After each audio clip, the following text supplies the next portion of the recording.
Hello, बोल ना. आता सांगितलं नाही म्हणलं की हसलो काय फोन करते का? फोन ठेव. काय आलं रे? अरे बायकोचा फोन आहे, फिरायला जायचं म्हणे मैत्रिणी बरोबर. कशाला? बस ना घरात. आपल्याकडे बिलकुल असला लाड नाही. आपली बायको फोन करायला पण घाबरत. अरे आपण तर फुल परमिशन देऊन टाकली. काय करायचं ते कर. काय सागर भाऊ? परवानगी देणार तू कोण आहे? अरे भारताला स्वातंत्र्य होऊन इतकी वर्ष झाली, तुला जसं स्वातंत्र्य मिळाले तसं तिला पण मिळाले ना.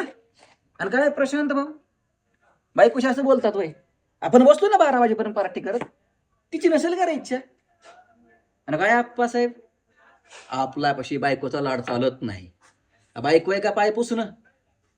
अरे एक लक्षात कसं येत नाही तुमच्या, आपल्या बायका पुढे गेल्या तर आपण पुढे जाऊ, आपल्या स्त्रिया पुढे गेल्या तर हा देश पुढे जाईल.